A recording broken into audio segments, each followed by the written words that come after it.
మూసీకి సంబంధించిన విషయంలో BRSV president గెలు Srinivas Yadav ఆధ్వర్యంలో విద్యార్థి సంఘాలు మేధావులు అందరితో ఒక రౌండ్ టేబుల్ సమావేశం ఏర్పాటు చేశారు. కార్యాచరణ తీసుకుంటారు. ఏం చేయబోతా ఉన్నారు బీఆర్ఎస్ నుంచి గెలు శ్రీనివాస్ యాదవ్? కాంగ్రెస్ ప్రభుత్వం రేవంత్ రెడ్డి గారు 1,00,000 కోట్లకు పైగా అప్పు తీసుకొచ్చే అవసరం లేకున్నా కూడా మూసీ సుందరీకరణ పేరు మీద తనకు సంబంధించిన వాళ్ళకు కాంట్రాక్టులు కట్టబెట్టాలనే ఉద్దేశంతో ఇవాళ రేవంత్ రెడ్డి గారి కార్యక్రమం తీసుకుంటున్నారు. దాన్ని మేము వ్యతిరేకిస్తూ ఇవాళ అన్ని విద్యాసంఘాల ఆధ్వర్యంలో సోమాజిగూడ ప్రెస్ క్లబ్లో ఇవాళ రౌండ్ టేబుల్ సమావేశాన్ని నిర్వహించడం జరిగింది. చాలామంది యూనివర్సిటీ వైస్ ఛాన్సలర్, మేధావులు, ఇంటలెక్చువల్స్ అందరూ వచ్చారు. ఖచ్చితంగా దీన్ని అడ్డుకుంటాం. ఎందుకంటే అంత అవసరం లేదు కదా.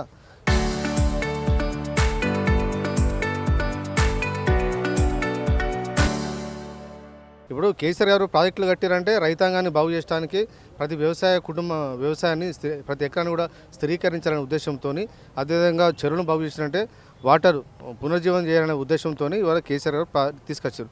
దీనివల్ల ఏం లాభం అవుతుంది? అసలు హైదరాబాద్ ప్రజలు ఏం కోరుకుంటారు?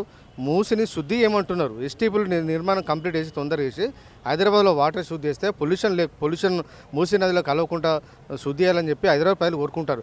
హైదరాబాద్ ప్రజలు ఏదైతే భావిస్తున్నారో, మూసీ నది ఒడ్డును నివసిస్తున్న ప్రజలు ఏదైతే భావిస్తున్నారో వాళ్ళ ఆశయాలకు వ్యతిరేకంగా ప్రభుత్వం ఇవాళ నిర్ణయం తీసుకుంటుంది.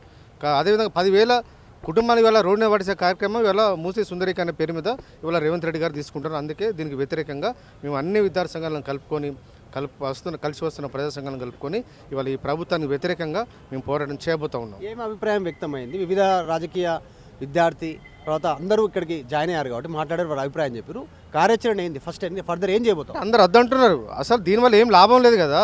అంటే మీరు తీసుకునేటువంటి ఇనిషియేటివ్ ఏంటి? ప్రభుత్వం పైన ఒత్తిడి పెంచే కార్యక్రమం జనాల్లో వివరిస్తారా?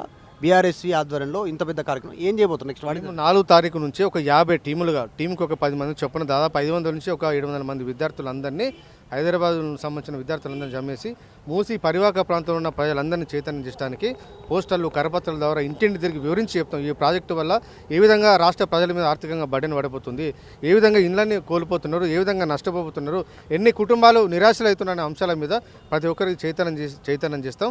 రేపు 4th నుంచి 14th వరకు అంబేద్కర్ జయంతి వరకు కూడా మా బీఆర్ఎస్ ఆధ్వర్యంలో విద్యార్థులందరూ కూడా పౌరయాత్ర ఇవాళ పోరుబాటను పట్టబోతూ ఉన్నారు.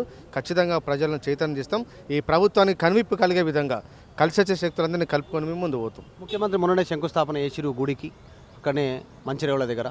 తర్వాత ఒక చర్చి కడతామంటారు, ఒక మసీద్ కడతామంటారు, తర్వాత ఇంకొకటి ఒక గురుద్వారా కడతామంటారు. సో ఒక స్ట్రాటజీ చేంజ్ అయింది ప్రభుత్వానికి సంబంధించి. చాలా ఖచ్చితత్వంతో ఉన్నాం, ఖచ్చితంగా మూసి పునరుజ్జీవనం చేసే తీరుతాం, మంచినీళ్ళు వారిస్తాం, ఇది బీఆర్ఎస్ కావాలని చేస్తూ ఉంది. మంచినీళ్ళు వారాలంటే ఏం చేయాలి? ఫస్ట్ సుందరీకరణ చేయాలి, వాటరు మూసి శుద్ధీకరణ చేయాలి. శుద్ధీకరణ చేయకుండా ఎంతసేపు బ్యూటిఫికేషన్ పేరు వినే 1,00,000 కోట్ల రూపాయలు ఖర్చు పెడతా అంటే హైదరాబాద్ ప్రజలైన అమాయకుల దాదాపు 1 కోటికి పైగా జనాభా ప్రజలు హైదరాబాద్లో నివసిస్తున్నారు.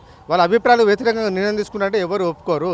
అసలు ఎవరి దగ్గర అభిప్రాయ సేకరణ చేయకుండా, పార్టీలతో మాట్లాడకుండా సొంతగా ఏకపక్షంగా తీసుకున్న నిర్ణయాలను తెలంగాణ ప్రజలు ఖచ్చితంగా దీన్ని వ్యతిరేకిస్తారు. కాబట్టి ప్రజల అభిప్రాయాలకు అనుకూలంగా బీఆర్ఎస్ విద్యార్థి విభాగం మేము పోరాటం చేస్తాం.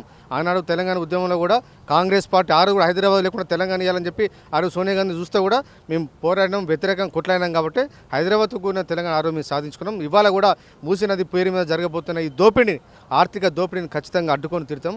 అదే లక్ష్యంగా మేము ముందు. ఏ రోజు నుంచి ఏ రోజు వరకు కార్యక్రమం? ఎంతమంది పాల్గొంటారు? మేము 4th నుంచి మొదలుకుంటే 14th వరకు, మార్చి 4th నుంచి 14th వరకు కూడా ఇవాళ ప్రతి మూసీ నదిలో ఉన్న పరివాహక ప్రాంతంలో ఉన్న ప్రతి ఒక్క ఇంటి గడప తడతాం. విద్యార్థి పోరుబాట కార్యక్రమం ద్వారా ప్రతి అందరినీ చైతన్యవంతం చేయాలని చెప్పి తర్వాత ఫర్దర్ కూడా అనేకమైన కార్యక్రమాలు కంటిన్యూషన్ తీసుకుంటాం. ఈ ప్రభుత్వం వెనుకాడు వేసే వారు కూడా మా పోరాటం ముందుకు పోతుంది. తుంగవాల్ గారు మొత్తం ఇంతమందిని సమీకృతం చేస్తున్నారు, అన్ని విద్యార్థి సంఘాలను మేధావులను కలుపుకొని పోతూ ఉన్నారు. సో ప్రభుత్వం చాలా ఖచ్చితత్వంతో ఉండి మొన్ననే ముందాక చెప్పినట్టు ముఖ్యమంత్రి శంకుస్థాపన చేసిండు మంచిర్యాల దగ్గర. అన్ని గుడులు, తర్వాత చర్చిలు, మసీదులు కడతా ఉన్నారు. మేమేమంటున్నామంటే మూసి పేరిట ఏదైతే జరుగుతుందో 1,50,000 కోట్లు అంటున్నాం. ఈ 1,50,000 కోట్లకు సంబంధించి డిపిఆర్ను ఫస్ట్ బయట పెట్టండి. తెలంగాణ రాష్ట్రంలో వీళ్ళు ప్రభుత్వంకి వచ్చినాక చాలా హామీలు ఇచ్చారు.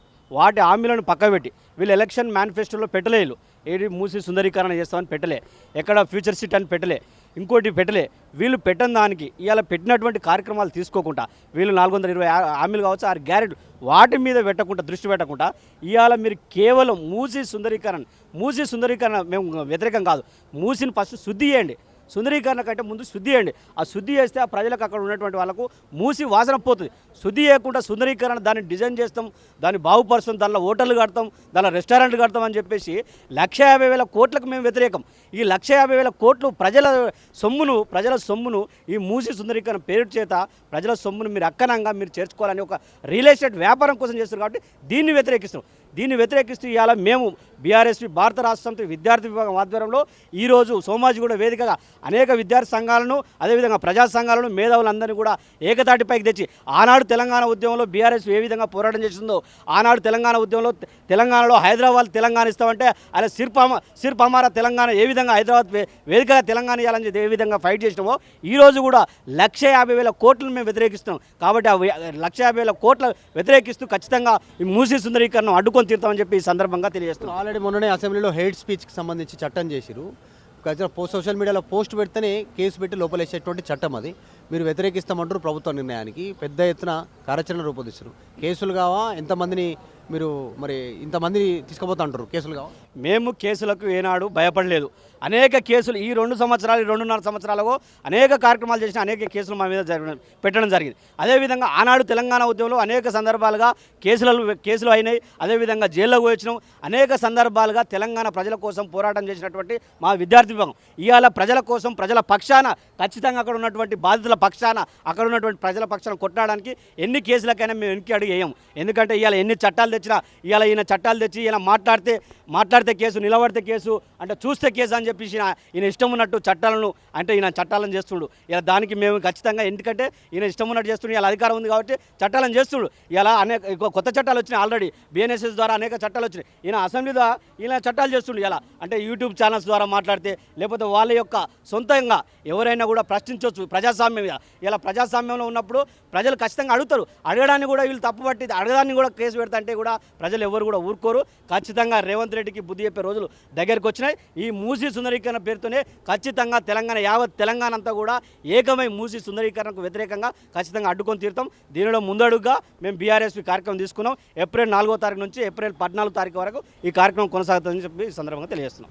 బీఆర్ఎస్పీ ఆధ్వర్యంలో పెద్ద ఎత్తున కార్యక్రమం తీసుకున్నారు. మొత్తం 40 టీములు మూసీ పరివాహక ప్రాంతాల్లో పర్యటిస్తాయి. కుటుంబాలను కలిసి వివరిస్తారు. దీంట్లో BRSP president Gellu Srinivas Yadav, vice president Tunga Balu ఆధ్వర్యంలో పెద్ద ఎత్తున రౌండ్ టేబుల్ సమావేశం ఏర్పాటు చేస్తారు. మొత్తం అన్ని విద్యార్థి విభాగాలతో పాటు మేధావులని, మిగతా వాళ్ళని కలుసుకొని గ్రౌండ్లోకి వెళ్తూ ఉన్నారు. సో ప్రభుత్వానికి వ్యతిరేకంగా ప్రభుత్వం ఆల్రెడీ ఒక బలమైన నిర్ణయం తీసుకొని ముందుకు పోతా ఉంటే దానికి అడ్డుకునేటువంటి విధంగా మేము గ్రౌండ్లోకి వెళ్ళబోతున్నాం అనేటువంటి స్టేట్మెంట్ బీఆర్ఎస్పీ చేస్తూ ఉంది. చూడాలి ఏం జరుగుతుందో. మీసీ విషయంలో ప్రభుత్వం కృతనిశ్చయంతో ఉంటే దాన్ని ఖచ్చితంగా అడ్డుకొని తీరుతాం. పేద ప్రజల ఇళ్లను కూల్చొద్దు అనేటువంటి డిమాండ్ బీఆర్ఎస్పీ చేస్తూ ఉంది. వీడియో జర్నలిస్ట్ జాఫర్తో మధు మల్కేడ్కర్, హైదరాబాద్ ప్రెస్ క్లబ్.